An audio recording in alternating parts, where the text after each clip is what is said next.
Good evening, ladies and gentlemen, and welcome to yet another edition of the show, Trek Wednesday. Stardate 2016.111 at 22:05 Eastern Standard Time. I'm joined tonight by our wonderful panel here, leading off with our Chief Logistics Officer, Captain TimberWolf. Lead us off with a good howl, good sir.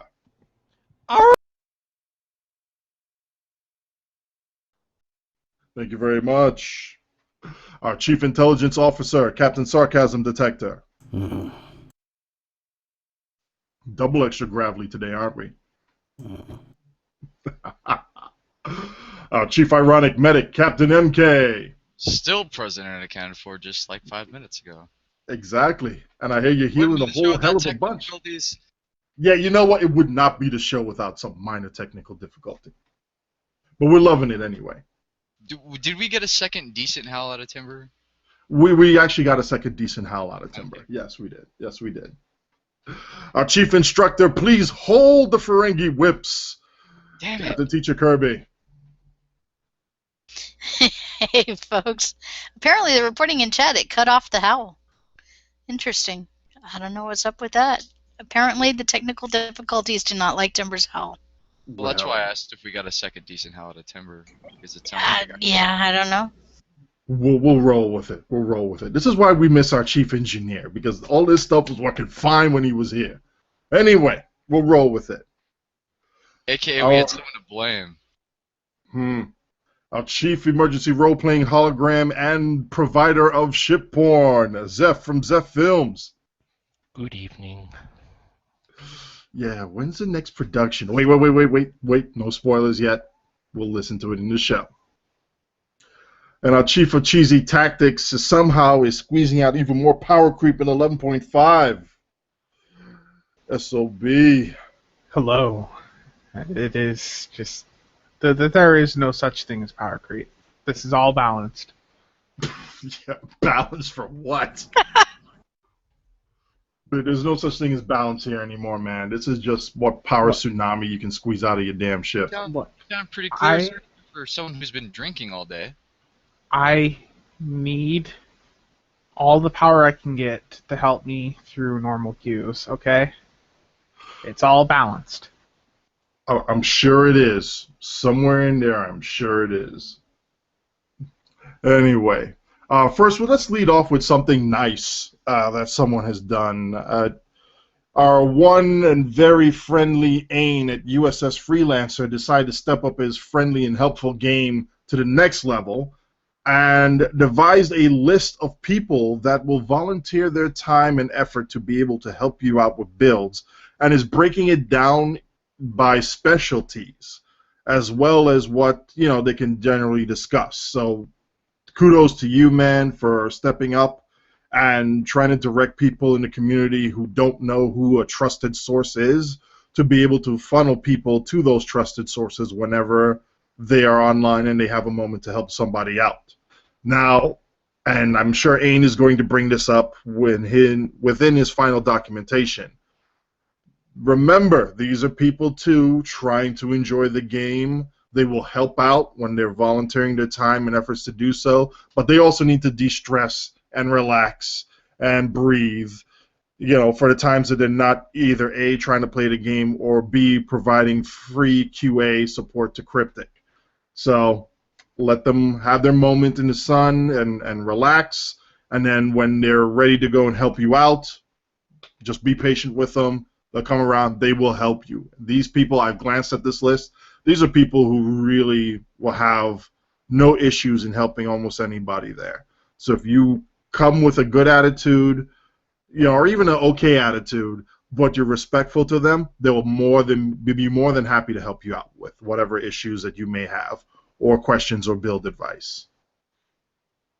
Anybody have any thoughts on this? I told him I would help him last week. Jeez. I know you did. We're just clarifying this.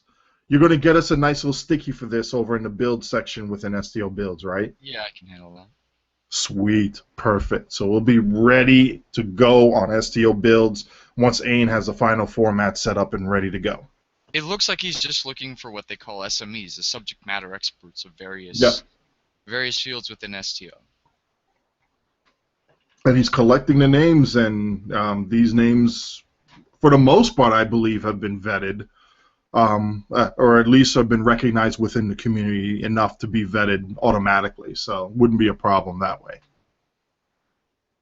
All right, on to the next section. Remember last week we were introduced to 11.5.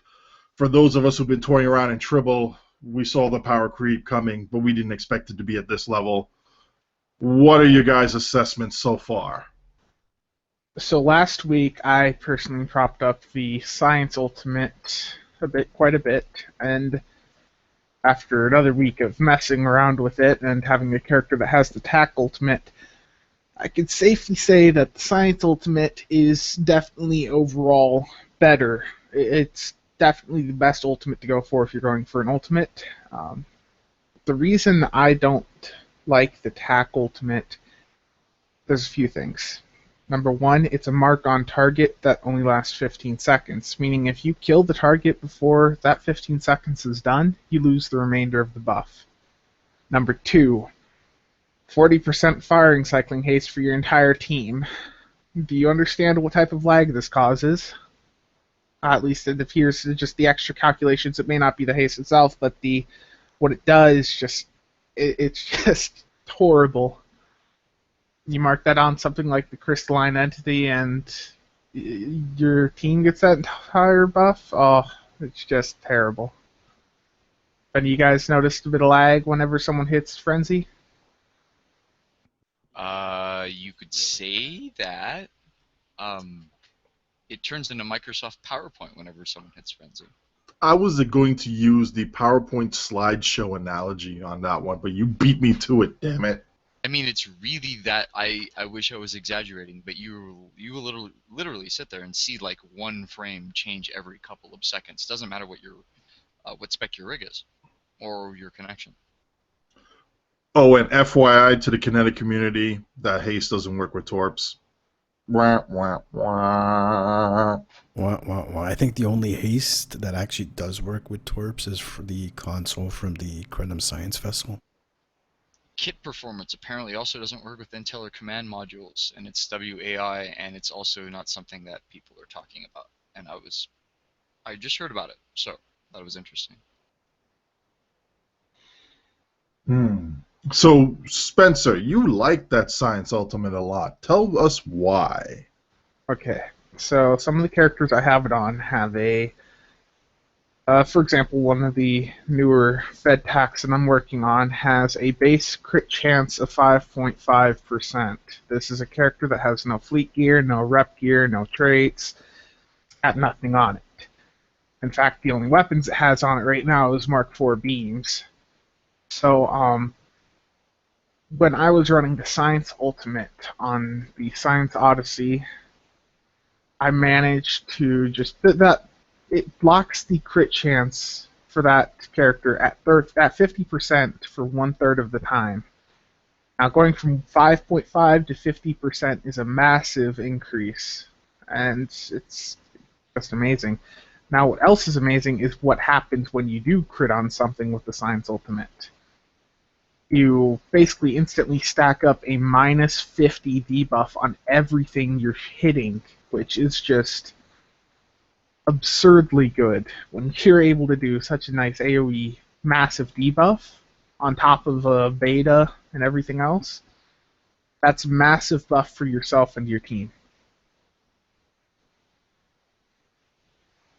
That's essentially, to compare it to like Coalition Disruptors, that's immediately putting 2.5 stacks on everything around you. It's just crazy. Well, everything that you're hitting, that is. Oh yeah, everything that you're hitting. But yeah, that's Which like, for a lot of AoE... it's basically like having a pocket recluse with you. Although, there's one thing that the Ultimate did on Tribble. I think they carried it over. It does lock your crit chance at 50%. So if you're running what's that trait? Particle Manipulator, you actually might lose on crit chance for the duration of the Ultimate. If you time it right in a run, you should be fine. Yeah. I mean, it's going to be a neutral loss. It might not actually be much of a loss anyways, because you got the debuff going and all the other extra stuff going on top with the ultimate. So a 50% crit chance is actually pretty good, although with Particle Manipulator you're probably getting something quite a bit more, especially if you're really stacking those particle gen consoles on a ship with 4 or 5 science consoles. So it's not too terrible of a loss. I would have, I probably would have liked it a bit better if it didn't lock it at 50% with Particle Manipulator. But then again, it might have been overpowered. You definitely would have gotten like 100% crit chance. Which a lot of exotic abilities can already do. Pretty much. Did they ever fix the gravity wells interaction, or the anomalies interaction with crits, where they'll get the crit chance but they won't actually apply any crit severity?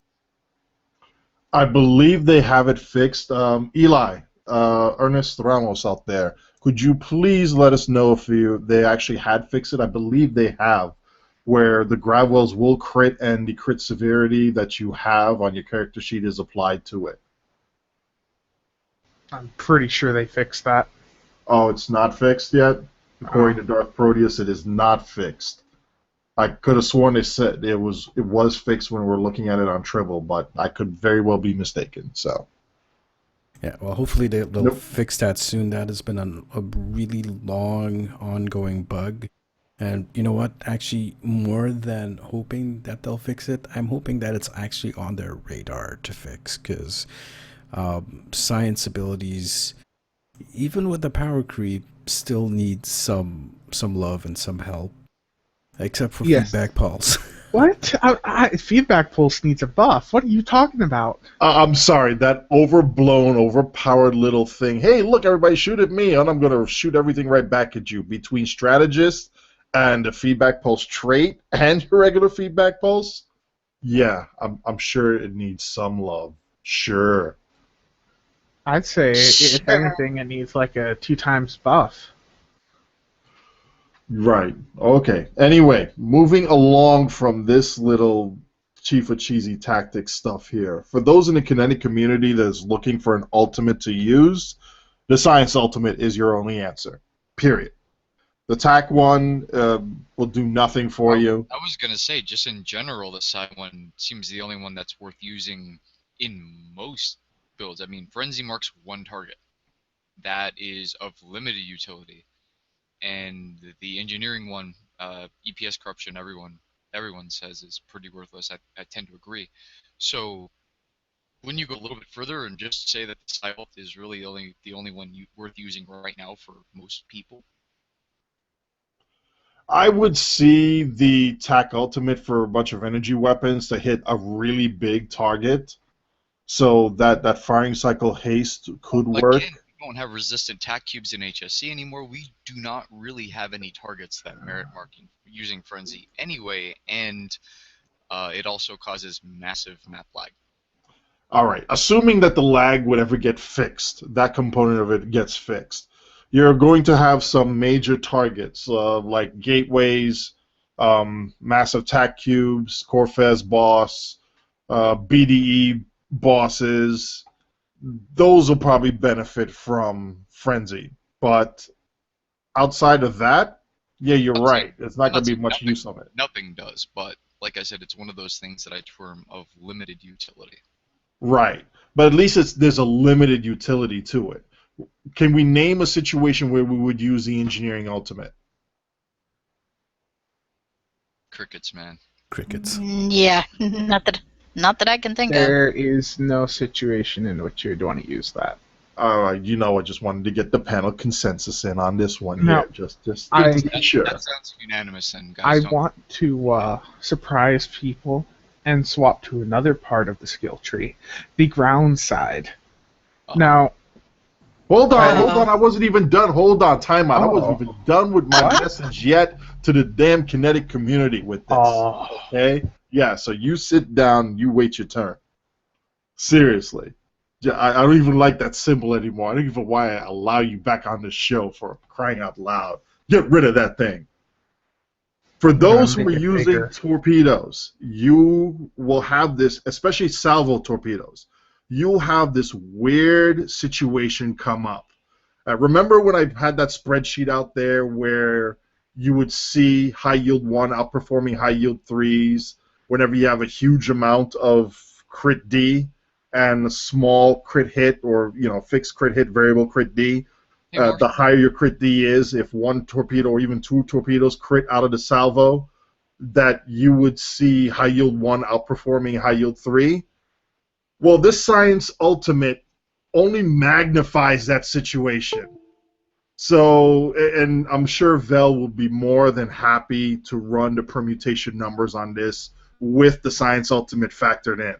Because at locking in at that 50% crit chance, I can literally run my tune right now on my Manticore, the Destroyer, to get almost 200% crit D on the character sheet alone. No buffs. I'm like 5 points shy out of 200% crit D. I'm sitting around 11, 12% crit hit.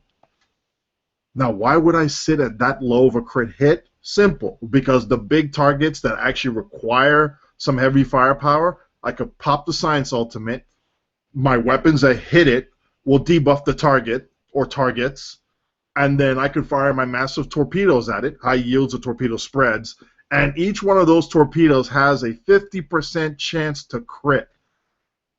Now, if I'm firing a high yield 3 and say only half of them hit, great, no big deal.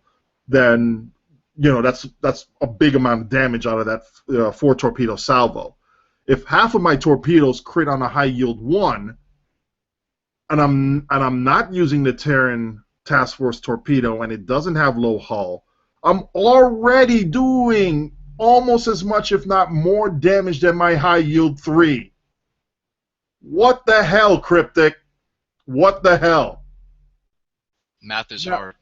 Now let's factor in the Terran Task Force torpedo, and let's factor in the damage numbers between a high yield 1 and a high yield 3, and the target is below 50% health. The lower the target gets, the bigger high yield 1 is versus high yield 3. Total damage for all the torpedo impacts. Blast from the past. I'm going to smack my head on this keyboard, but I'm going to mute myself first because this is going to be crazy. Don't hurt yourself, Bud. Okay. You may now continue on to the ground. So, I know it surprises people when we talk about ground, but I surprisingly know how to do a thing or two on the ground, and someone I regularly play with, Isengrim, he does a lot of ground. So I know there's been a few people wondering what to do with your ground skill tree, and you basically want to fill everything at the top left and the bottom right. Grim's words were that if you needed regen, you need to learn how to hit a hypo.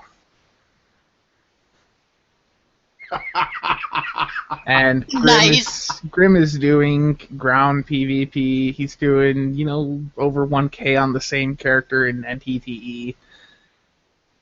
You shouldn't need those points in any of the resistance or healing. It's just bad. Just if you need, just get a hypo, large hypos.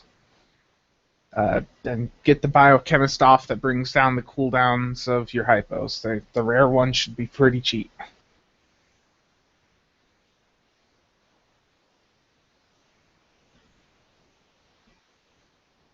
Any of you guys mess with the ground stuff at all? I'm sorry, I don't get my boots dirty Not- that much, but I'm sure the kit stuff is actually pretty nice though. I play, but not maybe Yeah. high level. I mean, I've looked at it. I've kind of spec'd into it, and I pretty much, I agree with what you're saying. I pretty much came to the same conclusion as Grim. I think I did put 1 point in the top right and 1 point in the bottom left, just in case. but I don't really play a lot of ground, but that's what it looked like would be, like you would want if you're wanting to do maximum damage, is that top left and bottom right. So yeah, I definitely see where he's coming from with that.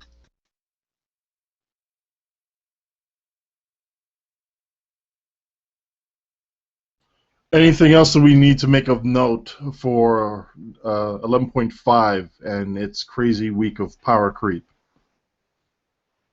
Oh, well, we were just talking about the actual skills themselves. We haven't actually started talking about the power creep, have we? Oh, well, I mean, go ahead, talk about the skills and relate it to the power creep. We can do both at once, right? So yeah, I guess we can. One thing I've noticed on Reddit especially is a lot of talk about DPS recently. I mean, just yesterday, I believe it was, yesterday or the day before, there was 3 threads started on the RSTO about DPS and the DPS channels, and has DPS ruined the game, that sort of thing. And QQ. yeah, well, yeah, I guess it was a little bit of QQ on their part, but I guess there were some valid questions in there, and I wouldn't actually say DPS. I wouldn't, in response to some of those questions there, I wouldn't say it's DPS itself is causing a problem. I would say that DPS is a reaction to how the game is built. It's the meta right now. It is the end game for STO, really, because really you don't need anything else. And this has actually been this way for years. It's been this way. People say, oh, Delta Rising has caused all this power creep. Well, you know what? High DPS has been the way since actually before Legacy of Romulus itself came out. So really, it was the answer to everything, because really you don't really need, the content doesn't actually require you to tank or to have support or control. Sure, those things are helpful. I'm speaking PvE here, not particularly PvP. That's a different story altogether. PvP is actually a little bit different. Whereas you don't need a healer specifically in PvE, you don't need tanks in PvE, or sorry, in PvP, because really, if you have an unkillable ship in PvP and you're playing in Team Arena, well, the opposite team is just going to ignore you and farm your teammates. Yep, concentrate on your teammate. Basically, that's how the game is. Now, I do remember for a long time the go-to response was, you don't need more than 3k to finish any of the content. This is basically whenever someone's like, hey, I want to improve my build. How do I improve my build? How do I get better DPS? And you'll get like 20 to 50 people responding to him. Oh, you don't need to do more than 3k. That has changed. That has changed now. Now it's, I play for fun. I don't play to chase DPS. Or the other favorite of mine, which is a two-parter. It's like I don't parse. I don't parse because I don't want, I don't chase the DPS thing. As long as I'm helping out the team and doing my part, carrying my own weight, then, everything's fine. To which my question is, if you're not parsing, how do you know that you're helping out? Now, this reminds me of some... I don't disagree. It's one of those things where you have to take initiative to improve yourself. And one of the best ways to improve yourself is to data mine your own parses, flat out. It's not for everyone else's benefit. It's literally for yours, not just to see what damage you're putting down, but what damage each of your weapons and skills are doing, how your heals are doing, what your incoming damage is. It gives you an idea of how much threat you're collecting. Sorry to jump in there. Sarcasm. No, that's quite fine. That's really fine. Here's the thing: there's more to a parser than DPS, which is why when we were actually thinking of the name for the STO combat meter, we called it the combat meter because we didn't want it to be focused on DPS. There's quite a bit of stuff. We actually asked people in the community what they wanted to see in the parser, and we took all their suggestions and tried to implement it into the parser.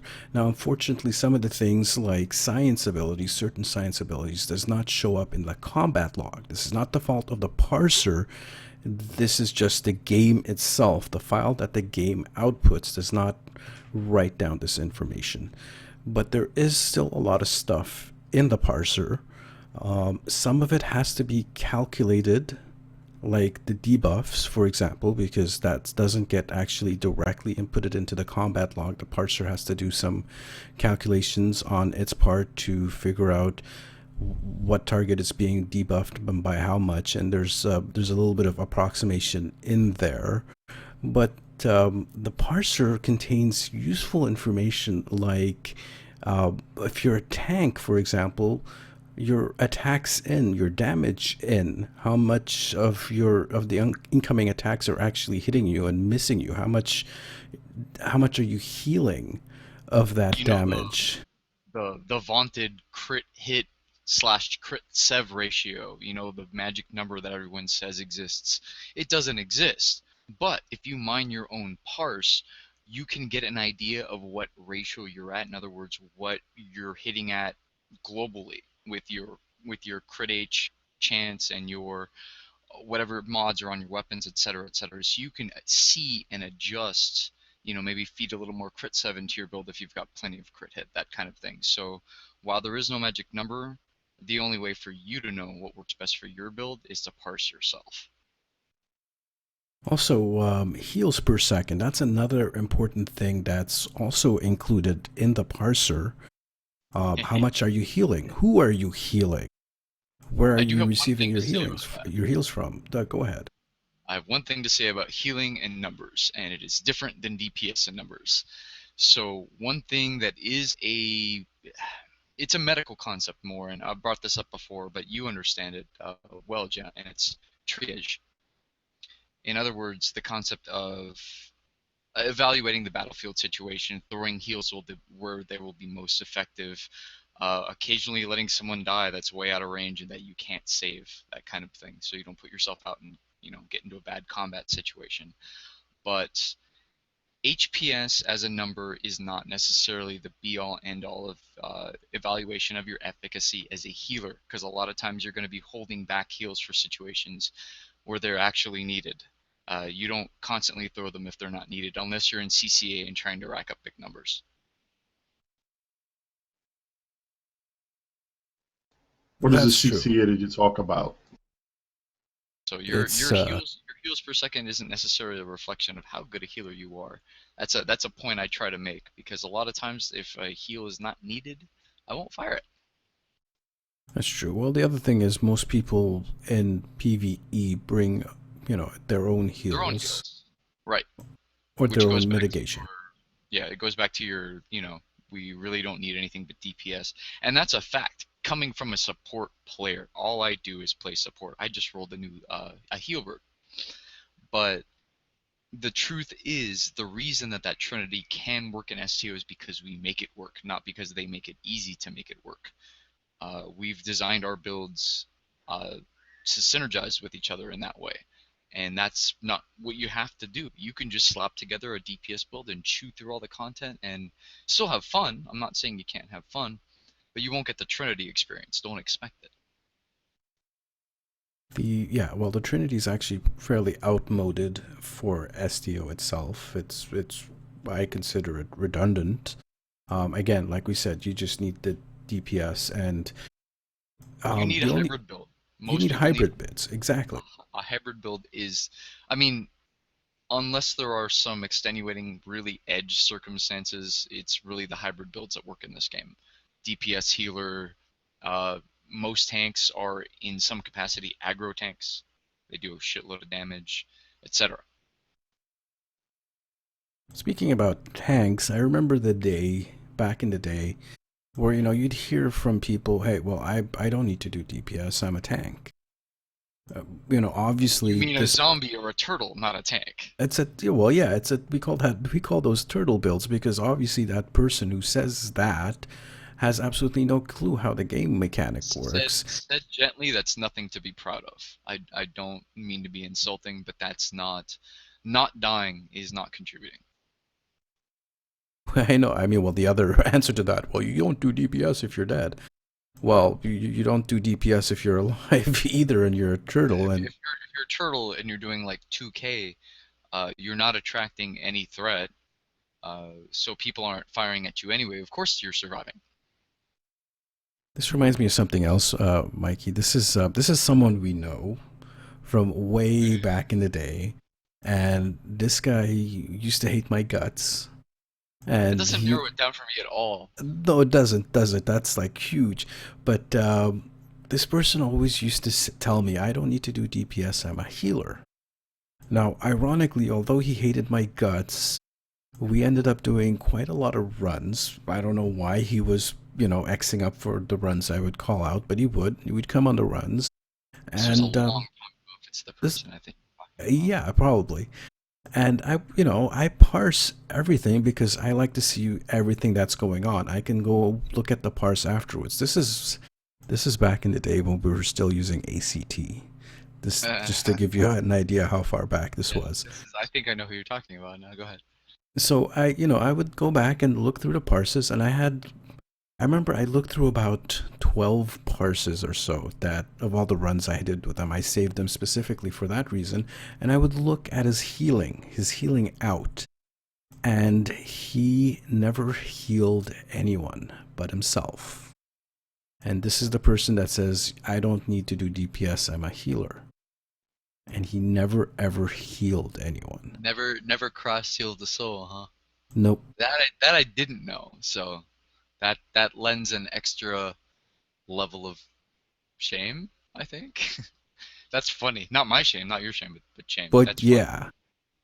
So and I mean that's another one of those. He didn't have a zombie or a turtle build, but it was another one of those builds that largely does not contribute towards the combat situation, so to speak. So these I consider these type of people to be role players. Because they basically say that they're, a certain role. I'm a healer, I'm support, I'm a tank, whatever it is, but they don't actually do any of that stuff. When they fly in, they like to pretend that they're helping, and in their minds, they probably think that they're helping. Well, I do want to separate like the guys that are playing this game to RP and are bringing just enough DPS to get through the content because their primary focus is RP, as opposed to someone who's just playing the game and kind of got their head cannon going and things like that. That isn't in this seriously for RPing, because there are people here that are just, the only reason they play this game is RP, and if their phasers and their photon torpedoes on their builds can get them through IS normal, then that's enough. And that's their corner of the game, but we're not speaking to that audience. We're speaking to the audience that is looking to improve, efficacy, whether it's healing efficacy or being a better tank or putting up bigger DPS numbers. We're here for that. So we're not really speaking to the RPers. I just wanted to point that out, that we're not talking down to them. Sorry, Jeff. No, don't be sorry. But all right, so what we're talking about is the past. So this is just, we digressed a little bit, but this is to point out that this has been going on for years.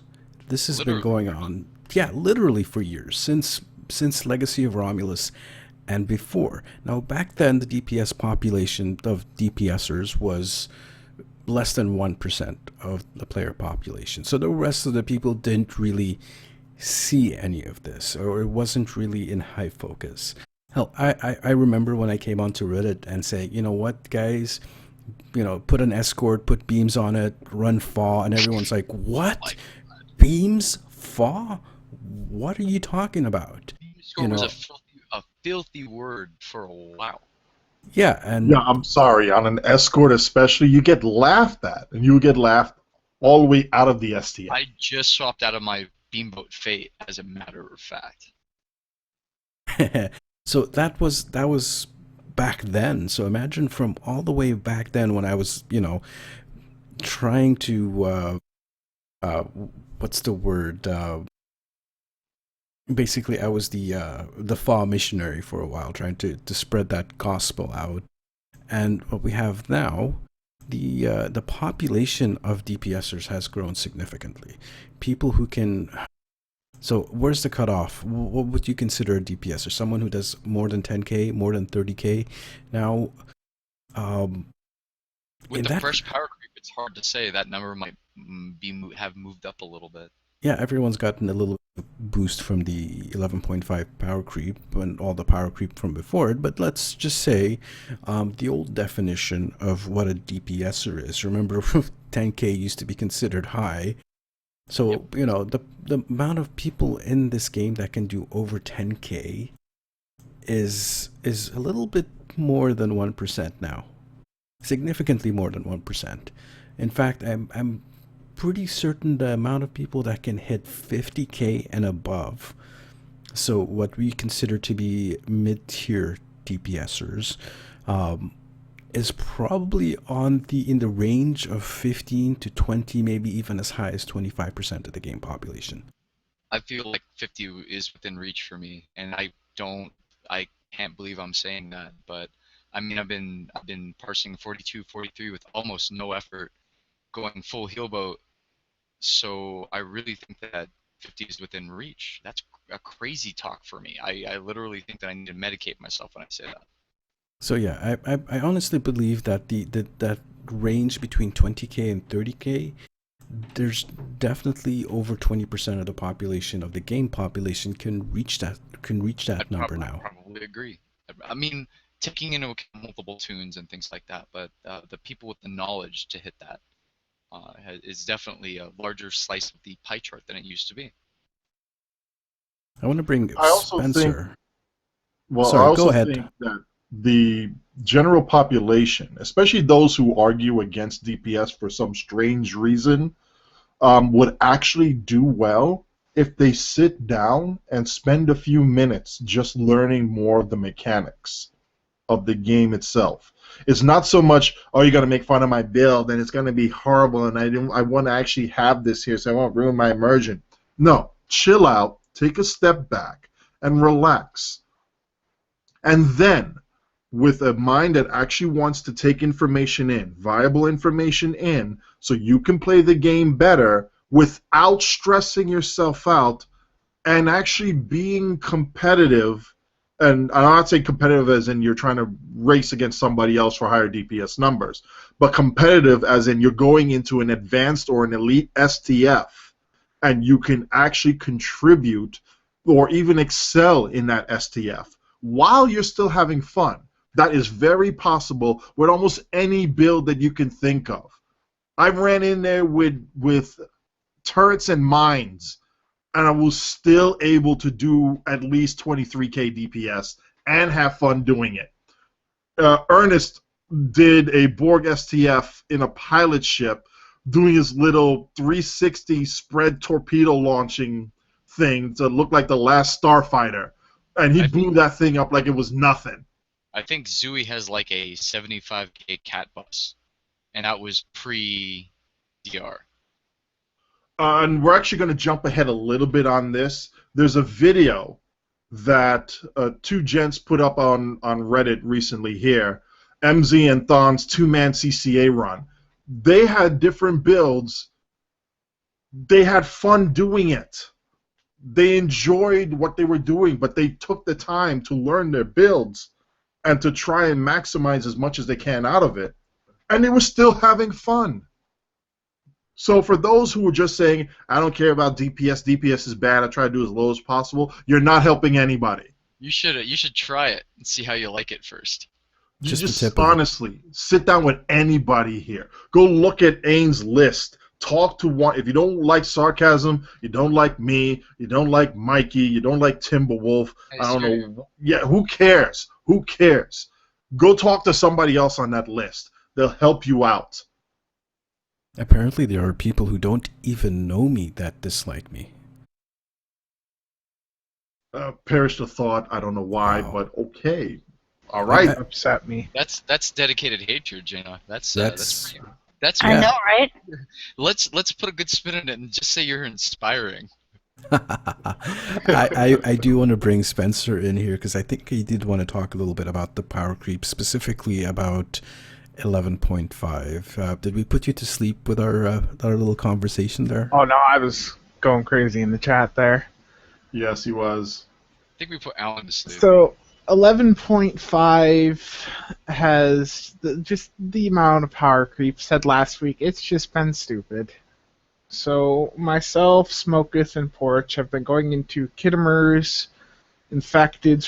We did a few runs earlier today just to see how quickly we could blow up the gate before the Transformers went down. And in Kittimer, we had points where we were doing so much to that gate between just the debuffs and just raw damage and feedback pulls back that the gate on the right side of Kittimer went down in literally under 10 seconds. It was amazing. And this was with both of the Transformers up, or only one, or what? What was the situation? We hadn't even hit the Transformers yet. Was it So you just went straight to the gateway, both Transformers up, Yes. healing it, and you just said, F you, goodbye. Yes. Wow. And also, I've seen a lot of hate for this, but Feedback Pulse got a very nice buff with 11.5. Some parts of it are going to be changed. We don't know what the effectiveness of it will be after it gets changed, but right now it's amazing. We're seeing people get 70k on my top run I did the other day with my science. I still don't know how that run even happened. I hit 201 with the science and 69k from Feedback Pulse 3. I think we need to invent a new level of cheese to label that. Because freaking Muster and Gouda, no, they don't cut it. Not for And that. that was, of course, with the Science Ultimate, which I just love on every character, if I haven't said that yet. Now, here's what I want to ask the panel here. Do you guys think that the Strengthening Strengths fix actually went in on Holodeck? Because I'm honestly, I went on Tribble to try to do some of the things that I'm doing on Holodeck, and it's not kicking in on Tribble as it is on Holodeck. I don't think it made that it. They're definitely different. That different things were happening on Holodeck than were happening on Tribble and things like that. So there's definitely a difference, but I don't know if it's a resists difference. I seem to be a little bit less survivable on Holodeck than I was on Tribble. Wow. Well, that is a double-edged thing then. Probably the strengthening strength and the resisting resist thing. It's probably a double-edged sword, where it affects both the players and the NPCs. No, I don't think this actual fix for that made it to Holodeck. It might have been there for a little bit of time, but with 11.5, I think it got broken. It might not be 100% broken. It might just be feedback pulse and a few assorted abilities, but yeah. And, I'm telling you though, my experience on Holodeck and Tribble post 11.5, night and day difference in performance. I have to concur with Mikey. I seem to be a lot squishier now than before. Even from there's no numerical damage difference in my resists that I can see. Yeah, but we're going from what's on Tribble and what's on Holodeck. I'm definitely not able to take the same hits, and everything else is equal. Like I said, I'm not much of a DPS player, so that's not one of the things I tested extensively. But I did test things like my own survivability and my own apparent ability to resist damage, just because that's kind of more important to me if I can survive in a firefight. And I'm squishier on Holodeck. I can manage it, but the fact that there is a difference and that it is it's something fairly replicatable to me, something fairly consistent, and going back and forth between the two. So I don't know if there is a different build on holodeck, or if there's some other interaction that we're missing. But yeah, that we're squishier. I think is that the general consensus, not just me and Cam? I felt the other way, actually. I feel that It's in possible. most cases, my Tank Interax has It's done possible the better. interactions are working such that your build is more survivable and mine and Cam's are less. Wouldn't be, the first time something like that happened. The only thing I will say is I used to be able to resist very easily the aceton assimilator in Hive, but over the last few Hive attempts I've done with my tank, it just isn't resisting like it used to. I have seen that there. Eli says that he also has noticed a drop in resist. So it's like I said, it's an apparent drop. The numericals haven't changed. All right. We also, want. I've also noticed. Sorry, I've also noticed the resurgence of the Invisitorp in ISA on occasion, where you'll be at 100% health and shields, and boom, you're dead. So Well, I think that's the same that thing. seems to have come back as well. I think It that's, might be part of the same thing. Might be Yeah, part of the resist thing, yeah. Yeah. Now, I just want to go back to the 11.5 power creep and just power creep in general, and someone we haven't actually asked to talk yet tonight. I want to get a different perspective. I want to get Alan's perspective from this, because obviously he's not going to be coming in viewing this from the same angle that I'm viewing it, who's been like a DPSer for years on the top end of the charts, but someone who's more towards role-playing, dare I say it, might be actually somewhat casual in his playstyle. He flies pretty casual. I mean, there's a lot of whistling. And Whoa. I'm a casual player, guys. Like casual, it's cool. Right. Performance-wise, honestly, I really haven't seen much of an increase there for me.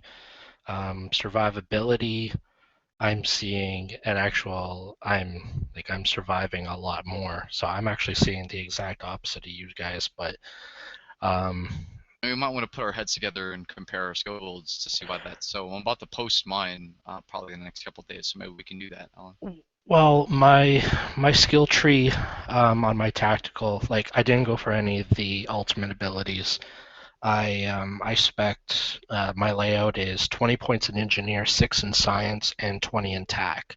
So I focused I put a lot of my points on the engineering side on like the resistance stuff, where as before, with the old skill tree, I did a respec, oh god, maybe a year ago, almost to the date, and it was mostly a lot into tac heavy and not so much into resist. So that could be why I'm seeing a huge like I'm surviving things a lot easier. Like before the new skill tree, I did Hive Elite with a couple of you guys, I believe, a little while ago, and I died over probably about 10 times.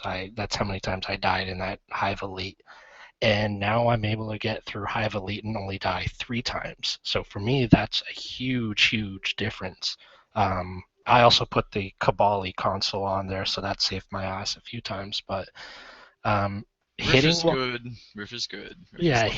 Hitting wise, I'm actually probably one of the few people not seeing the spikes that everyone else is getting. Like I've been learning the paradox, and I've been sitting around 45k with that. But I busted out the Manicore, something that was my normal ship, and it's still the same 69k. My highest on it was 87 last summer. So yeah, and power creep. Everybody else might be experiencing it, but just my shit luck, I'm not seeing any of it myself. You know me. I'm a support build. I saw a smaller increase, so I went from. I never quite broke 40 under the old system, and under the new one I'm at around 42. So that's not so bad, but not a huge jump. Yeah, now I'm seeing little to no increase at all. It seems like I'm hitting harder, but when I see the parse, it's just like, oh, My personal healing record, however, on Hazard Emitters 3 about doubled.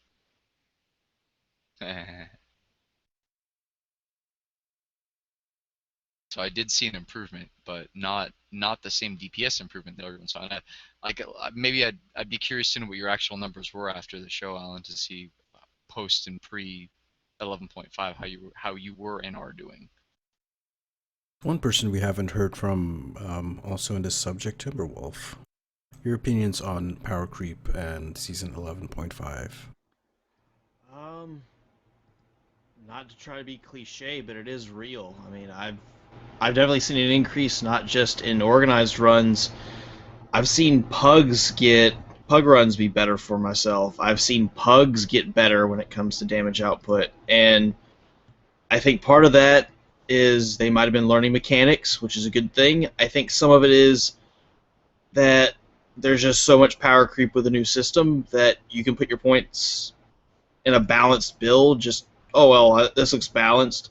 People are seeing results just from balancing out a build and not really focusing on a whole lot here and there. Our so-called advanced and elite queues are an absolute joke. Kittimer Vortex, what used to be one of my favorite runs on elite mode pre-Delta Rising, and I've gotten to the point now I've got a few runs recorded where I can do anywhere from 90 to 100k in a 2-minute run of Kittimer from the moment you start fighting the Tac Cube to the last shot Denatra takes. That's ridiculous, because that used to be actually a really tough queue, which means anybody that's complaining about CCA not lasting long, trust me, there'll be a 5-second run sometime in the near future that's legit without exploits. But it's with this level of power creep, we need a challenge, and we do not have it. I think even Spencer said it's an absolute joke at some point to even parse nowadays, because I mean, what's the point? You nuke through ISA so quickly, you're really not testing anything. Yeah, ISA being used as a parsing map, the fact that that's the only really good option we have is just pathetic. It's reached the end of its useful life for a parser. I mean, that's what I'm saying. Yeah. When I can do a Kittimer Vortex at the same time limit that our average ISA runs are going for, and I'm getting ISA numbers out of Kittimer, then number one, Kittimer's become a joke. Number two, that means whatever I got in Kittimer, you could, put 30-40% behind it because it's all consolidated, and it's ridiculous. I mean, well, I'm certain that people have tried to design Foundry missions and things like that to be replacements for ISA to be used for parsing and things like that. But have we ever officially given it a shot as as DPS or as Continuum or as the show or as anything else? There was an attempt to use Starbase 234 for parsing mechanics, and depending on your build, there were wildly varying results. Distance. And I mean wildly varying results. That's the culprit there. Yes, and those results do not translate as effectively as something from, say, ISA going over into an HSC or a Corfez or a KSA. Perhaps a Foundry map that has a more constrained combat area. It would be nice, and it would also be nice, Zeronius Rex, if you're listening, please pay attention here. We'd like to have unshielded as well as shielded targets We used to have shoot at. We used to have, after a fashion anyway, and we used to have targets that wouldn't attack you if you'd attack them, things like that. I didn't see a reason why they were taken out. It'd be nice to have them back.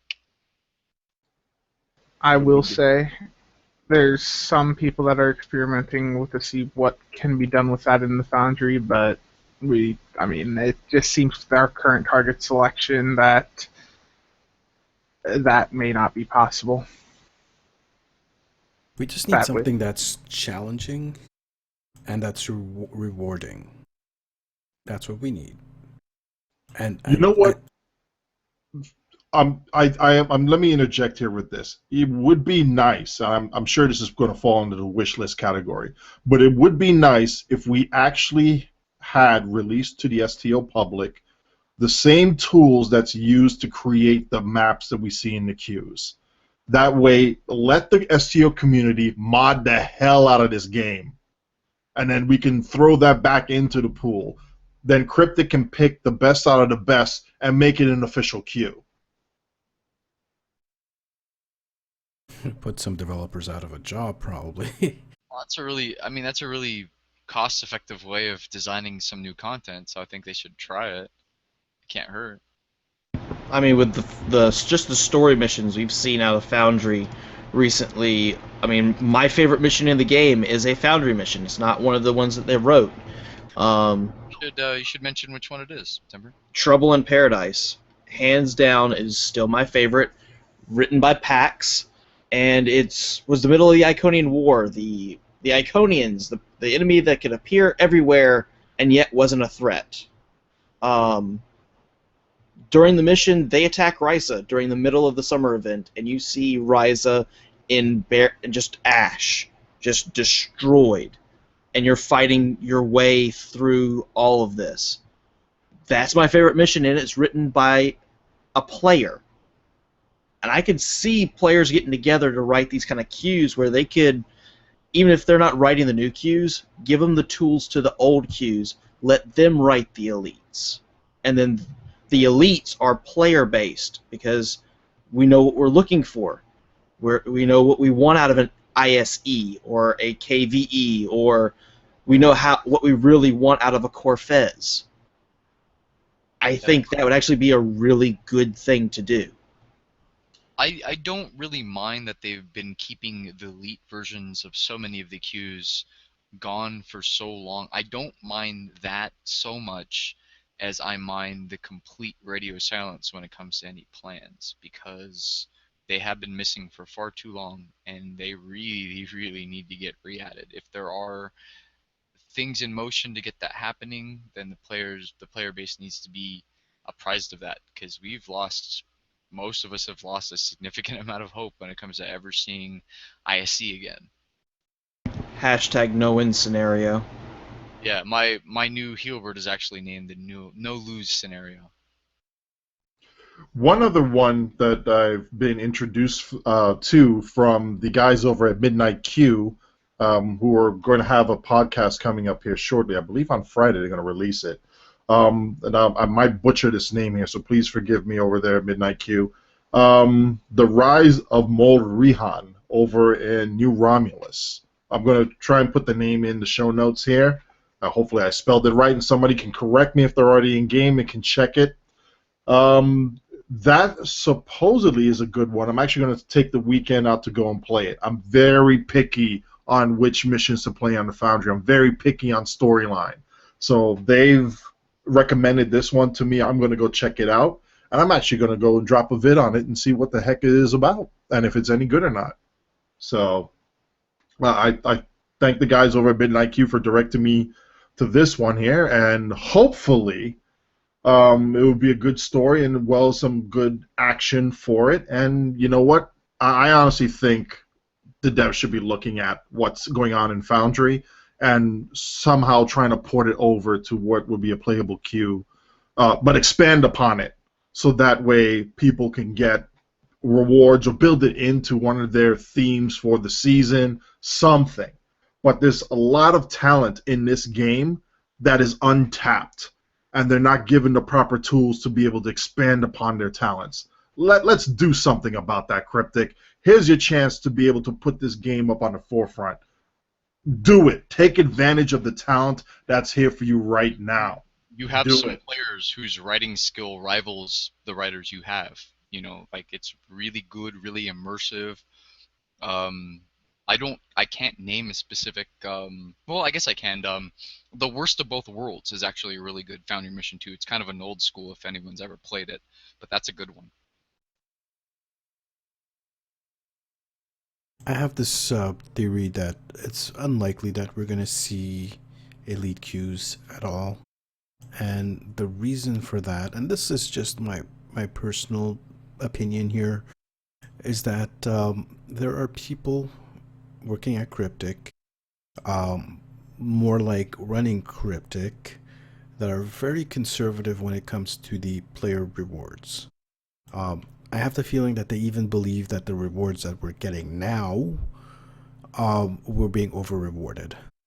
And they probably had to have their arms twisted to approve what we have now. So, giving us elites would mean having to give us more rewards or better rewards for, supposedly more difficult queues. And these higher ups do not want to approve that. That is my personal opinion. And it's backed up by several things here. I mean, just the series of nerfs we had after Delta Rising to rewards. It's just blatant. They have this. We saw this even before Delta Rising came out when it was still on Tribble for testing. It looked like they wanted to make a specific ratio of reward to time. So you get this much experience in this amount of time. You get this much dill in that amount of time. This amount of marks in this amount of time. And anything that goes over that particular ratio is considered an exploit. Already And- seeing it with the Admiralty system and the Exactly. XP cap that is not listed, not disclosed, and has a cooldown that is hidden. So it's happened again and again. Anything that's rewarding too much is being, well, quote unquote, too much. These people believe it's too much, therefore they're nerfing it, whereas us players think it's under rewarding. And really, who's in the right? Who has the right opinion here? It's hard to say who's in the right, but one thing that I can say in black and white is that it is a terrible thing to give people something and then take part of it back. People hate that. The player base will hate that every single time you do it. And Cryptic needs to learn a lot better how to avoid that, because that is one of their biggest faults, is that they don't tune things properly before they're released. They release them. They make post-release decisions that are disfavorable to the player base, and then we feel cheated because we got something and then part of it got taken away. It's a lot different when something is tuned in complete, when it's released in a complete form and it's not changed after that. Psychologically, you don't feel the loss as much. But I guarantee you that it's human nature. We're going to get pissed every single time you do it. Exactly. And the other part of that is as well, we might not know who's right and who's wrong, whether things are over rewarding or under rewarding. But in the end, it's really irrelevant, because if a player, one of us thinks that, they're not getting the reward that they deserve for the effort that they put in, then they're just going to stop playing the content. And if it's just a few players, okay, maybe those few players are just being a little bit picky. This is not the attitude that I've been seeing, though. I'm seeing a lot of people complain about this. And generally, when a lot of people complain about something, when a majority, or at least a large chunk of people are complaining about a specific thing, that's indicative that whoever was the systems designer needs to pay more attention to that. Yes, Sean Seacrest. Who's right? The player is, of course. And, us players, we vote with our wallet. We if we don't like the content, we ignore it. Even if the content is good, if it's a good queue, and for whatever obtuse, and I'll say obtuse reasoning, the higher ups at Cryptic decides, hey, we're gonna ruin this fantastic queue by putting a time gate on it and miserly rewards, and then act, well, why aren't anyone playing the queues? Why are the queues empty? Well, maybe you have to consider that, even though you're a dev, even though you've been designing games for I don't know how many years, that you're wrong. You're human too. You can make mistakes. You can make bad decisions. We've been wrong, so you guys can definitely be wrong too. Yeah. Maybe it's time to start listening to the players. Although you don't listen to all the players, because really, let's be honest here. Now, what we would need to do is differentiate ourselves from the quote-unquote whiners of the game here. We don't want things in such a way that it's easy mode and, give us all the rewards and then we won't play because there's nothing to do. And we don't want things to be so difficult with such meager rewards that we go, well, what's the point of doing it? There is a balancing act that needs to be done between difficulty and the reward based off of the difficulty. And the players will always make a choice on it if we're just there just to farm the materials or just for collecting the reward. Now, if you design an STF, or whether it's space or ground, to be fun, interesting to play, or have some sort of unique dynamic that keeps players coming back, the reward, while definitely a plus, is not the prime reason why people will go into said STF to be able to go and play. Your overall objective is to keep people playing this game constantly, because the longer you have a massive amount of people playing, the greater the chance is for people to shell out real-life money into this game.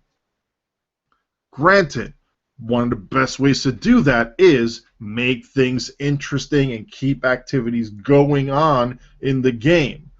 And then you can sell them products that'll help enhance their experience in the game, whether it be in ships and traits, or whether it be in costumes, whatever it is. You want to be able to price it to where it is just at a good point for you get a good return on your investment without pricing out the majority of your clientele. That's something, for whatever reason, I don't see happening a lot in your free-to-play that have some sort of cash option to buy gear. There are very few free-to-play MMOs that actually look at this and say, we can either do option A, spend real money to buy something else here that would give the players advantage in the game, or B, not sell anything that would give the players an advantage in the game, but give them something that would be a cosmetic improvement for them, or a quality of life of something that it could do for, like, say, a side event that does not influence anything in the main portion of the game, whether it be a combat or story-driven area of that. Just adapt your model. You have a decent model already in place. Adapt it so you're reaching a wider audience. And invest time and resources into your game to make it better so you get an even wider audience coming in, and then you get that positive feedback loop going on. So we're not making these suggestions because we're grumpy, except for SarcasmDetector, but that goes without saying. But exactly. But we're doing this to say, look, we want something better. We're taking you to task on it, and you do it. We're going to get people in here for you. A lot of times they're willing to pay for it. I mean, we vote with our wallets, and that sounds at its surface like, well, if I don't like your content, screw you, I'm not going to give you any money, and it actually means the opposite of that. Like, a lot of people will pull out their wallets and give you money if you make stuff they like cryptic. It really is that simple. I have a question. Go for it. What if STO went the route of SWTOR and you had to pay like $10 or whatever for an expansion? Would you go for it if it meant better content and better in-game experience?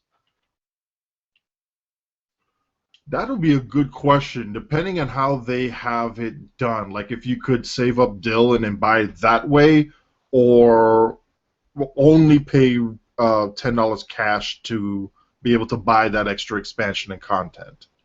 It'd be hard to wall off the story content in that way, though, just by the way that STO is built.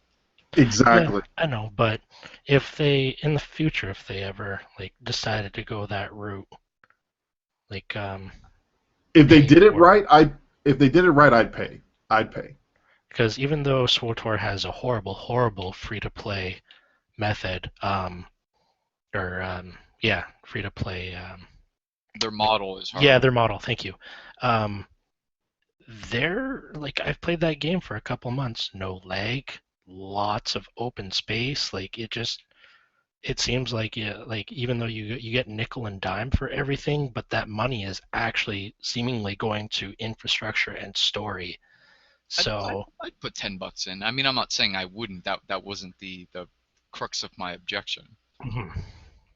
No, I totally agree with you that with the way things are going now, it might be hard to implement. But me personally, I would throw $10 at Cryptic, be it for like the next expansion. It'd have to come with some good stuff, hopefully, but I would agree with that. I mean, and even if you go back a couple episodes in the show when they were releasing the escort pack, I was smacking my wallet against the microphone because Cryptic just, I don't know what they were not thinking of, but the 3-piece set for the Valiant should have been there already. I was like, here's my wallet, smacking the microphone. I'm going to shell out bucks, just fix this thing here. And there would be more Klingon players shelling out money for the core if the skins would get fixed. And by the way, change the console back to a photon torpedo the way it should be, so that way those core players can actually use the core and a photon bonus set and feel like they're actually flying a bloody ship that makes sense. 5 out of 10, Cisco. So that's a lot of talk about power creep tonight. That's because it's a more salient. Yes, it is. Right now.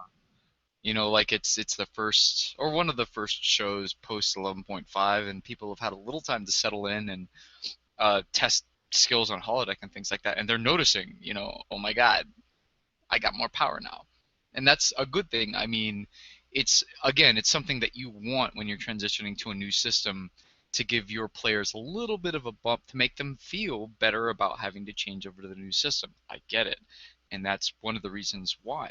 But you don't necessarily build in intentional power creep like that without, I don't know, compensating for it somewhere else, and I think that's what they forgot to do.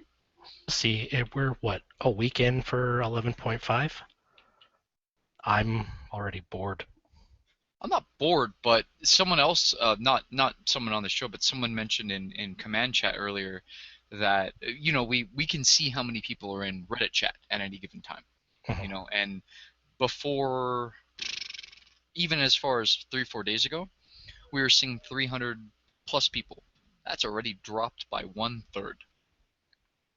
Yep. Well, yeah, it's people have already played the featured episode, and now we gotta wait probably another month before the next one comes out. But Yep. like the hype of the skill tree, well, for the DPS New skill tree, min-maxers, admiralty system, there are Yeah. a bunch of carrots, but they're not compelling enough to keep, you know. yeah, like them They're doing. okay. I said this last week. Them doing the Nakul red alerts, thumbs up, very good job. That's what we need. Each season, when there is a story theme where we're focused on a certain species or whatever storyline, there needs to be something themed red alert wise, just to give us a little immersion here in Star Trek Online. Because It was a good move, and I hope I see Yeah. you do it again. but I'm already bored of that too. Like It's because the content itself, the actual Nakul Red Alert, we're way giving too we're easy. giving them props for the gesture, but the actual content that they brought us is really boring. Yeah. Now, I- yeah, the I idea. don't say this lightly. It's boring. Yeah, the idea is awesome, even though you heard it here first on the show. But now they just need to work on that execution a little bit, introduce different difficulties, or fuck, make it harder. It's missing advanced and elite, and it's really like incredibly simple. I mean, it is copy and paste a few mobs of ships simple. It is Yep. you know, baby's first foundry mission simple. And I don't mean to insult the designer of the mission, but literally. You The- see, I was actually afraid to say anything about that because I'm like, okay, you know, that's just your elitist DPS sort of thing. Even though I am a casual, just sitting back and enjoying the game. Filthy But casual. I walk in there, well, fly in there, and I'm like, okay, blow up wave 1, blow up wave 2, blow up wave 3. Okay, you're done. Yeah, All right. It's- But it's I bad agree when with- Cryptic is borrowing mission design from TIE Fighter. That's good. That's good. But I agree. I agree with Zeph Films on this one here. The concept is good. And if they're just starting this out as a foundation and they can build upon it, then kudos. Yes. All right. This is the baby step going into it. Please keep developing this concept. Yep. Don't bring feel it to set back. fruition. We want more, better. It's a good step in the right direction. I want to encourage that type of move, but please, a little bit more effort into the mission design. If this is going to be how it is as far as what its final product is, then we're saying yes, it's bad. But if it's a step towards something better, yes, good job, well done, thank you very much for doing it. I'm willing to be optimistic and see what happens. I usually am relatively optimistic when it comes to Cryptic, as much as it sounds as like we're all terribly critical of them. The reason we do this show is because we love the game. We wouldn't be doing the show if we didn't care about it and want to make it better.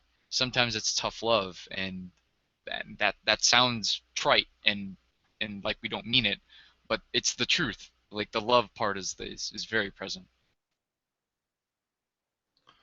All right, we're just going to move on a little bit here now on this. I'm sure the Tribble and Holodeck patch notes, as you know what, Cam, I called this. Holodeck patch notes will show up during the show. Yeah, it's we've had this discussion before, and yep. It's it doesn't surprise us anymore that the holodeck patch notes are always showing up late on Wednesday. Well, all right, let's roll this back just a tiny bit here. After all. Well, let's roll it back a little bit though. Is there a specific timeline or deadline that those notes, both Tribble and Holodeck, should be posted? Is there an official one? I believe it's the community manager deals with that, and she can set those on a timer. She can publish those, like she can publish those on Monday and set a timer for them to go live. So as far as I know, there isn't really any reason for them to come out this late. Granted, office hours on the West Coast are pretty much done around 7, but again, we don't know what the work schedule is.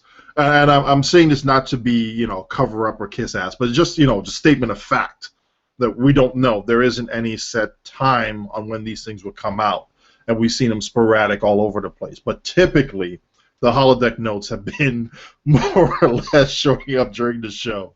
So, that's typically well past closing hours over on the West Coast. Causation. Exactly. Well, yeah, they've been showing up later and later recently. It never used to be this late. It used to be Wednesday by noon, and I was living in Hawaii then, and it was showing up, so. And I mean, even by 2 o'clock, by the time I got out here, so yeah, it's showing up later and later these days. And here's the thing, it's the exact same notes as the Tribble patch notes. Practically identical from the ones we got yesterday. So, the only thing I can conceive of is that they weren't sure they'd be able to merge the changes into the current build fast enough. And that's the only thing I can think of. But still, that's the fact that the stuff is coming out 11th hour is not encouraging. Well, regardless, they're out. They're there. The big things that we've seen from the Tribble notes are on holodeck. The fleet caps back to 500. Invites have been fixed. And the Tholian red alerts are back again. So, yay, we get to blow up Tholians. Yay! That's pretty much it.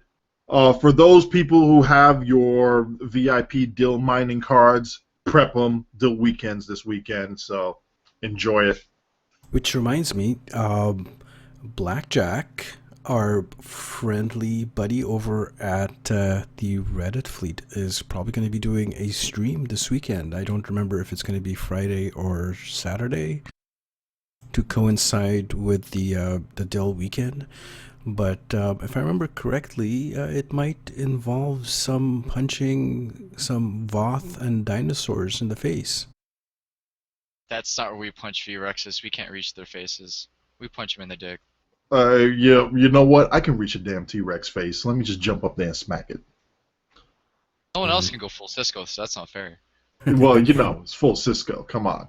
So I'll add that information to that stream to our show notes. I will probably be there. Any one of you panel members that show up will probably have fun if you show up as well. Yeah, I have on occasion shown up on his stream and had fun over there. So It's been a long time since I've seen you on any Reddit stuff. I've been playing other games, So Blasphemy! So have I. I will probably never play any other game as devoutedly as I play STO, but I play a couple of others now. all right, let's take a poll here. So let's see who else has been playing other games other than STO. I'll start with myself. If you've been paying attention to my YouTube channel, you probably guessed it. I've been playing a lot of Ark Survival Evolved. I've actually been playing some Borderlands 2 as well, although I haven't made any videos for that. I'll step in. I'll step in with you for BL2 next time you do that. Let me know. Cool. I don't know if I have you on my Steam friends list, but I'll have to add you. Let's get that sorted out. We'll circle up after the show. Anyways. By the way, my girls love your dinosaur videos. They're real fans of it. Oh, you should see the next project I'm working on. I've got into the Arctic, and I'm gonna build a enormous steel citadel fortress up there. It's just really difficult to actually build up in the Arctic, and I keep getting attacked by T-Rexes. So that's going to be interesting. It might take me a few days, maybe even a week or so to complete that. But yeah, I'm going to make a video of that work in process. Alan, you have been playing something else. You've actually been playing something that's not a PC game. Nope. Well, during Christmas I saved up my money and I got myself an Xbox One. So on my channel you would have seen some videos from Dying Light, which is a zombie parkour game, and then Just Cause 3. And right now as we speak, I'm playing Diggy Hole Minecraft, all because of Proteus. I know you're in here, Darth Proteus, and his channel. He's been doing a thing called Survival Craft, and I've been watching it, and I'm like, you know what, I'll give it a try. So I got it for Xbox One, and I'm actually having a shit ton of fun. I played like 4 hours straight yesterday. I've been playing since 9 o'clock today, so 2.5 hours already. I'm also on vacation, so that helps too. Speaking of, how do you put a hologram on vacation? Do you send him to the sun? Like, oh, good point. Ouch. Speaking of Proteus, he's actually doing something very interesting on his playthrough of Minecraft, and I don't know if I'm allowed to talk about it on the show or not, whether he's going to be doing an announcement of that or whatnot, but I think we're going to add his YouTube channel. Is it on Twitch or on YouTube that he's doing it? Do you it's remember, on Alan? YouTube. He pre-records it and then he releases it, kind of like my ship videos and like your game playthroughs. Okay, well, I'm just waiting for him to see if he'll reply in chat to see whether I can talk about this or not. But I will definitely be adding his channel. Oh, there he says go for it. So he is actually building a Borg cube. Yes, you heard it. He's building a enormous Borg cube in Minecraft, and I've seen some of the earlier pictures, and it looks absolutely fascinating. The video's already up, so yeah, I'm gonna look that up right now and add it to the show notes. You guys go check it out. It is pretty interesting. So we probably want to get a lot more views for that. What else? What are the rest of you guys playing? Are you guys playing anything other than STO Spencer, didn't you? Absolutely. Weren't you something Gothic? Rainbow Six Siege. Rainbow Well, who Six cares Siege. about Spencer, man? I mean, he cheeses in Rainbow Six. He goes up to people with like pen knives and stabs them in the back and teleports somewhere else. I saw this amazing video the other day on the Rainbow Six subreddit. That game just has so many fun things you can do. It's an FPS, multiplayer only, but so there was some people went into a private lobby and they were all trying to run and hide from the one operator you can play as that has a sledgehammer who will instantly kill you if they manage to hit you with it. So that was quite funny to see. What was that other game that you guys were talking about on TeamSpeak for a while? Battlefleet Gothic Armada. That's being released tomorrow, if I remember correctly. Yes, it's really fun. I haven't done it in about a week because I was just waiting for everything else to come out with the official launch. But it is quite amazing. The graphics are very good. Huh. It's slightly repetitive, but it's quite enjoyable. It seems like none of you guys are playing what I'm playing. What are you playing? These days, other than STO, I'm putting a few hours into both Path of Exile, which is a really, really excellent free-to-play Diablo 3 clone-ish. I think it's better than Diablo 3. One reason is because it's free, but the gear system is incredibly deep. It has some things to. It reminds me in some ways of Final Fantasy, both 7 and I think 10. 7 had the materia, and 10 had, I think, the sphere grid. And you should see the skill grid on Path of Exile. It is literally like 3,000 plus points. You can't even look at all of it unless you zoom in significantly. It's really fantastic, really well balanced. You can't actually buy any advantages game-wise. You can only buy cosmetics. Those are the only things that are for sale. Only cosmetics. On every other, in every measurable way, you're on an equal footing with everyone else. You have to loot just like everyone else does. And then the other thing I'm playing is Terra, which is embarrassing, and I'm not sure why I said I did. That's old school for all of us Terra players who went on that thing from since the alpha, and we've seen some of the changes that are made. But I've been playing for like 3 years, so yeah. look, so long as you're not a pedo, it's okay. You're good. No, I'm a what do they call him? The dude with the twin sword dudes. It's been ages since I played that thing. I forget. Kirby, what are you doing? I'm talking like 2 days ago. I supposed to play. Go ahead, Kirby. Well, I play STO, and when I can't get online because of my data usage, I play Sudoku on my phone because it doesn't use any data. That's pretty much about what I do. Oh yeah, I started my yearly. When I can't get on STO when I'm home. Yeah. I do that every year. Timber, what about you? Star Trek Online, just trying to find new ways to do old stuff, basically. Relaunching Minecraft on here. I do Borderlands 2. Been playing Star Trek Timelines on my phone again. And Darius Burst, an old side shooting. I know it well. You must be playing it on MAME. Yeah, there you go. They actually came out with a brand new version this last year, incorporating all the old ones into a new storyline. So I've been playing that most recently, just to pass the time. Darius is it's a good shooter. It's just kind of a bitch as far as difficulty level. Currently, the Darius Burst Chronicle Saviors that came out. If you're playing arcade mode, you have easy, normal, hard, expert, extreme, and exceed, as far as your 6 difficulties. But then they have a Chronicle Saviors mode that has over 3,000 levels. And as you unlock them with it's basically a global unlock. If someone else on your cabinet in the world unlocks the level, you have access to it as well. But I think total for the game, there's over 3,200 levels in the game. So it's definitely keeping me busy when I need time to pass.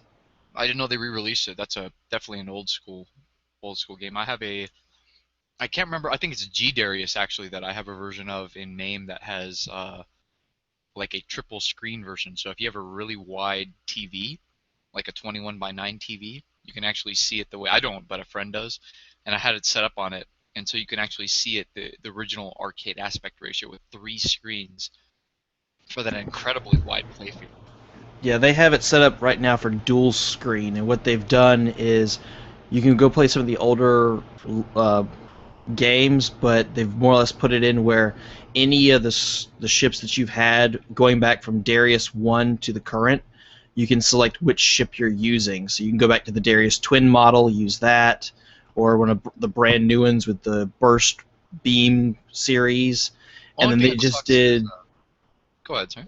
Well, they just did a DLC where they brought in some of the one-offs like Metal Black and Rayforce, so that you have different starships and different abilities in the game as well, in their own custom levels. Only thing that sucks is they've done that, not the Darius thing, but they've done it before with other games where they bring in multiple versions of ships like that, and there's probably I just, in my opinion, like I said, I've been playing shooters my whole life, and there's more variation in some of those other ships than there are in some of the Darius ships. All right, gentlemen and lady, we're going to be moving on here a little bit with this. Don't mind what the hell I play. I just play games and whenever I can. No, you're not getting out of this. No. You're going to have to name at least 1 or 2 other games and tell us why you like them. Let's go. Well, all right. Well, you know. Get him, Kirby. Get him. Oh, well, hold on. Come on. Put the damn whip down. Put the damn whip down. Get him. Listen. Hey. I play with my girls. I actually hooked up on the big screen. An old Nintendo. Listen. All of that counts. Old Nintendo emulator called JNES. And for all of the games that I have here, I download the ROMs for them. It's been Mega Man 2 with the girls. It's been River City Ransom. Nice. And yeah, come on, that is a classic. They love that one. And the actual successor, 2-player version to Darius, Life Force. No, that's not. No, That's in the Gradius sequel. That's in the Gradius series, not the Darius series. Sorry, Gradius, not Darius. I got them confused. Look, I'm an old man. It's actually related to Salamander more than it is Gradius. We can get real nerdy about this. All right. You know what? You're jogging my old man memory now. Okay, so yes, we got that. It's a Gradius sequel, Life Force, and they are like crazy about it. And it's something about it that gives them that whole, I gotta get my twitch reflexes going on here and think about what I'm gonna do a couple moves ahead. And it's just fascinating to watch the next generation play the same game that I grew up with, but they're thinking about it differently than what I used to or my brothers used to with this. So it's just, for me, it's fascinating to watch. This is like a social science experiment going on here. And they're comparing it to the games that they see today. Where my middle daughter and I are actually going to go and play XCOM 2, and she's going to go through this on the easy mode. So I'm going to teach her and her younger sister a little bit of tactics and strategy and how to plan for moves ahead in a game like that. And they're going to love it. They love aliens, they love bug hunting, and yeah, they're going to deal with that. What a good pop. Yes, I got to teach them how to be able to think ahead and fight and plan your tactics and set up ambushes. Alien invaders. Exactly. Teach them What to every be little good girl gamers. should know. Thank you, Marshall. That's what we wanted. Exactly. All right, now, going off to this right here, I believe Zev Films has something very nice as far as a tutorial on teaching people how to demo record. By the way, bravo on that. It was well received. People enjoyed it. I'm sure this is something that's you feel is going to be a one-off sort of situation, but if you want to do a follow-up to it again or do something different, please, by all means, do it. It was a good job there. Yeah, it went a lot better than I thought it would. Minus the trolls who came on who were swiftly banned for saying I look like a cancer patient and should die. But That's the name of the game of the internet business. So whatever, didn't phase me If too much. Just quickly banned them. Went on to them. But no, people who watched actually seemed to enjoy it, and to those who did come out and watch, thanks for watching. And I might do it again. I don't know. I noticed in my video there was some skipping, more skipping than normal, and I think that might have been because I was capturing while streaming at 1080p, 60 frames per second, so I think it was a little much on the computer. But oh well, trial and error, right? Wait, you had internet trolls on your stream. Did they actually call you a tied up bundle of sticks by any chance? Did they mention anything about coitus with your mother? No, just that I look like a cancer patient and I should kill myself. Xbox deactivate EMH. This is Wow. Yeah. bad trolls are bad, that's all it is. And what Those was weren't funny even was good one of trolls. them's username was smallcock23. I'm like, okay, yeah. But yeah, whatever. that's an epic Honestly- beard. That's a pretty honestly- good beard. All right, pushing forward, we have Darth Proteus's video on there where he's building a Borg. The dilithium stream link is already set up on there. You could go to the Reddit link, and from there that should contain the live stream link. Correct, Cam? That is the link to his post on Reddit, and all the Okay. information should be there. So, Blackjack, if you're listening, if you haven't put the information there, come on, man, get with it. But I believe everything Get to is it. in there. Good. What other videos do we have? We included the links to MZ and Thon's two-man CCA run, which I watched before the show today. Fantastic. Just a quick rundown. One of them was in a Guardian. It looked like he was running a tank build. And the other was in a Krenim science vessel doing a support build. So that is actually a fantastic video. I highly recommend that one. Yeah, I actually sat down and enjoyed it with, almost simultaneously with Cam, and it was actually well done. I actually sat there, okay, they're going to narrow this thing. They're actually going to chip away at it, and they took it down. I'm like, yeah, bravo, good job. Wow, actually using your brain, strategies, and getting something done with teamwork? Who the hell would have thought that could be possible? Exactly. I have one little shout out to do. Well, not shout out, but thanks to Steve. How do you say his last name? Hila? Hello? Hyla? I'm sure he'll correct me very shortly. But thanks to him for donating what he did. Some of that money went towards the to cover the cost of the music for the Nicole video that I did last week, was it? Or no, this week, yeah. So thank you for helping out with that. Steve Hyla, there we go. Thank you very much, Steve, for that. Thank you. All right, teacher, bring us a lesson here. What do we got this week on the Teacher's Corner? There's the whip.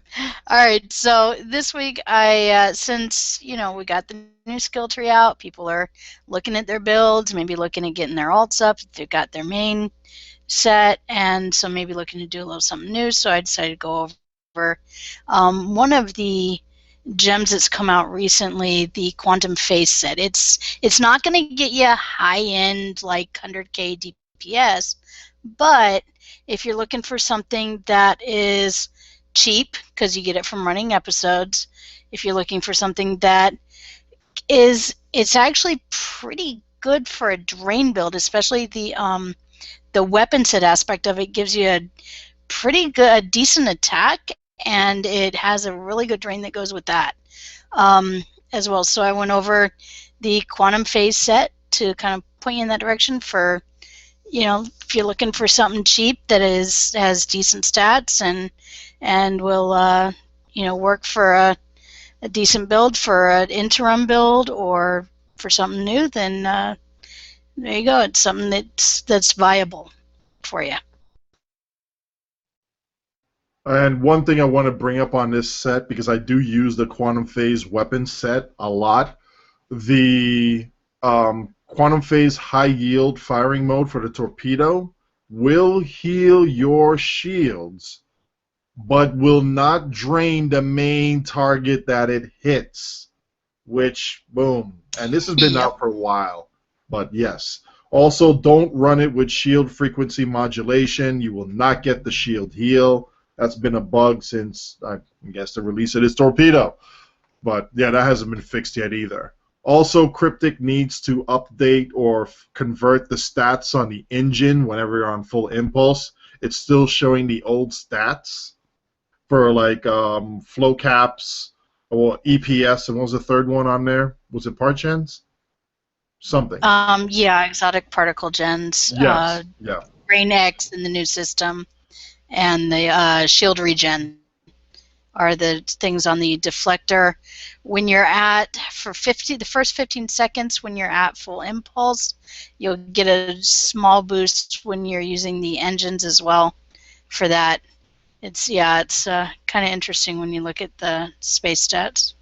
Yeah, so it needs to actually be converted back to the new system. Sorry, it needs to be converted to the new system. It currently is using the old tooltip for there. We don't know whether on the back end it's actually converted over to the new system or not, but Cryptic, that's one of the other things there that needs to be addressed. If we have a bug hunter on there, here's more fodder for you. Have at it. By the way, Quantum Phase Torpedo doesn't drain the main target on high yield mode. That needs to be fixed too. Thank you. Oh, could you also take us to This Week in Trek, please, Kirby? Yes, so This Week in Trek. So first, shout out to Ed for mentioning that it is George Takei's 79th birthday. So happy birthday, Sulu. Okay. And the other things I found, courtesy of Memory Alpha. Oh my. Oh my. Were April 22nd, the events of the Voyager episode 1159 took place in 2376. And that's the episode, for those that don't remember from the title, where you see Janeway's ancestor, Shannon O'Donnell, who supposedly built the Millennium Gate, and you find out that the story she had been told was actually not the correct history. You see it in flashbacks. It was a interesting, different episode. The other thing I found, April 24th, in 1987, Gabriel Bell is born on Earth, courtesy of DS9 Little Green Men. April 24th, in 2153, the Enterprise NX-01 arrives back at Earth for a refit after the Xindi attack on Earth in March. And April 24th, the IKS Bortus, commanded by Duras, is chased off by 3 Starfleet ships after pursuing the Enterprise NX-01 to Earth from Klingon space. And that's from the episode The Expanse. Thank you very much. I know that we went way to double overtime on the show right now, but we want to thank everybody for sticking around and hanging out there. We'll definitely put up the show notes here along with a little bit more information. Closing remarks for season 11.5, week 1 panel, real quick, 30 seconds or less. Go. I don't care who, just do it. Just go. Just if you want to get the best DPS skill tree, go look at the Psi Ultimate. The TAC Ultimate is just going to cause you to lag out and really isn't as good as it appears to be. Also, by Coalition, Disruptor Beam Rays is really good. It doesn't even appear to be that good. It's not that good. Kinetic community, if you're not going for a balanced build and you want the maximum punch, Psi Ultimate. Hands down, nothing else is even an option for you. I'll be in Minecraft Y level 1.